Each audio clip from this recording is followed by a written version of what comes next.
ಜ್ಞಾನಪೂರ್ಣ ಜಗಂಜ್ಯೋತಿ ನಿರ್ಮಲವಾದ ಮನವೇ ಕರ್ಪೂರದಾರತಿ.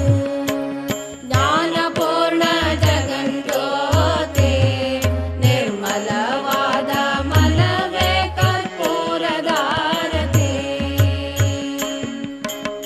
ಅನುದಿನ ಗುರುವಿನೊಳನು ಗೂಡಿ ಭಕ್ತಿಯಲಿ, ಅನುದಿನ ಗುರುವಿನೊಳನು ಗೂಡಿ ಭಕ್ತಿಯಲಿ, ಜನನ ಮರಣ ರಹಿತ ಜಂಗಮಕ್ಕೆ ಬೆಳಗಿರಿ.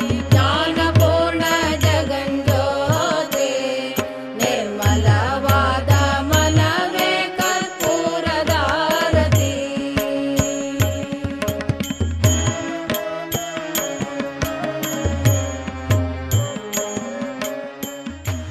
The residues of the crops are spread out on the surface of soil in between two plant. It is called straw mulching.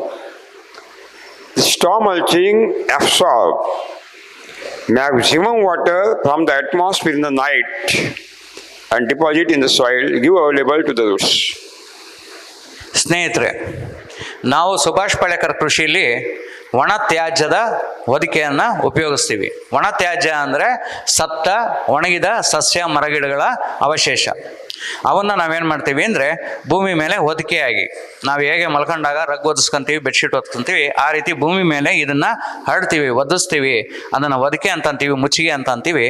ಇದು ಈ ಮುಚ್ಚಿಗೆ, ಒಣ ತ್ಯಾಜ್ಯದ ಮುಚ್ಚಿಗೆ ಏನು ಮಾಡುತ್ತೆ ಅಂದರೆ ರಾತ್ರಿ ಹೊತ್ತು ಸಂಪೂರ್ಣವಾಗಿ ವಾತಾವರಣದಲ್ಲಿರುವಂಥ ಈ ಮಹಾಸಾಗರದಲ್ಲಿರುವಂಥ ನೀರಿನ ಕಣಗಳನ್ನ ಹೀರ್ಕೊಂಡು ಬೆಳಗಿನ ಜಾವ ಸೂರ್ಯ ಉದಯ ಆಗಿದ ತಕ್ಷಣವೇ ಅಂಥ ಸಮಯದಲ್ಲಿ ಆ ಹೀರ್ಕೊಂಡಿರೋಂಥ ನೀರನ್ನ ಭೂಮಿಗೆ ಮೇಲ್ಮೈಗೆ ಕೊಡುತ್ತೆ. In rainy season, we uproot the roots, weeding is taken place, and we drop all the weeds on the bund. It becomes a heap of the weeds. In October, noon time, go there and lift that heap of the straw. You see it is totally dried.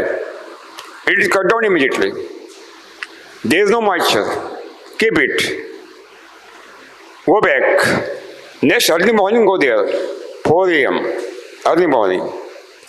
And lift that heap. You see it is totally wet and water drops are fallen down. Which is the source? Since 1 month, sky is totally blank, no cloud, that is, there is no raining, no irrigation, it is dry land. कहाँ से पानी आ गया?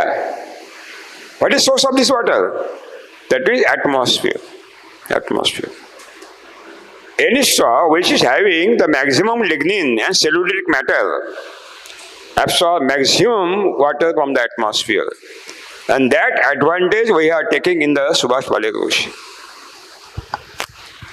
ಸ್ನೇಹಿತರೆ, ಈ ಒಣ ತ್ಯಾಜ್ಯ ಹಾಕೋದ್ರಿಂದ ಆಗುವಂಥ ಅನುಕೂಲ ಏನು?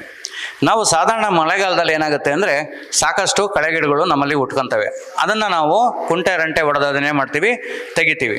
ಅದನ್ನು ಉಳುಮೆ ಮಾಡಿದಾಗ ಅದು ತೆಗೆದಿದ್ದನ್ನು ಏನು ಮಾಡ್ತೀವಿ ಅಂದರೆ ಹೊರಗಡೆ ತೊಗೊಂಡೋಗಿ ನಮ್ಮ ಬದು ಮೇಲೆ ರಾಶಿ ಹಾಕ್ತೀವಿ, ಒಂದು ಗುಡ್ಡೆಯಾಗಿ ಅದನ್ನು ಹಾಕಿ ಬಿಟ್ಬಿಡ್ತೀವಿ. ಇದನ್ನು ನೀವು ಅಕ್ಟೋಬರ್ ತಿಂಗಳಷ್ಟೊಂಗೆ ಏನಾಗುತ್ತೆ, ದೊಡ್ಡ ರಾಶಿ ಪೂರ್ಣವಾಗಿ ಒಣಗಿರುತ್ತೆ.